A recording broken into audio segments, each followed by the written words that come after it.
自從1歲之後呢，我哋帶弟弟放風嘅地方呢，無疑就係商場。而嘟嘟咧最愛嘅一個玩具啦，一個單品，一個造型嘅單品咧，每一次佢都一定會，每一次咧佢一定會愛不釋手。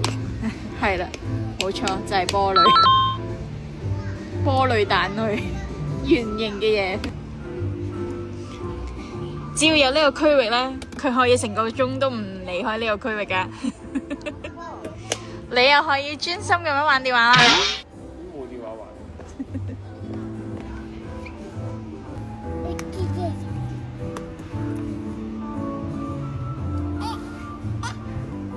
好啦 ，thank you，thank you，thank you，多謝你。好，你離開呢個區域啦，就下一個區域。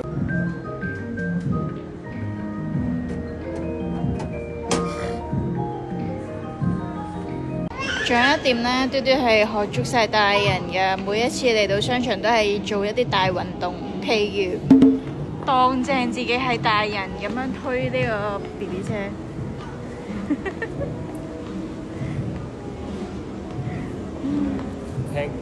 輕微調一下咧，佢就可以推一個大圈。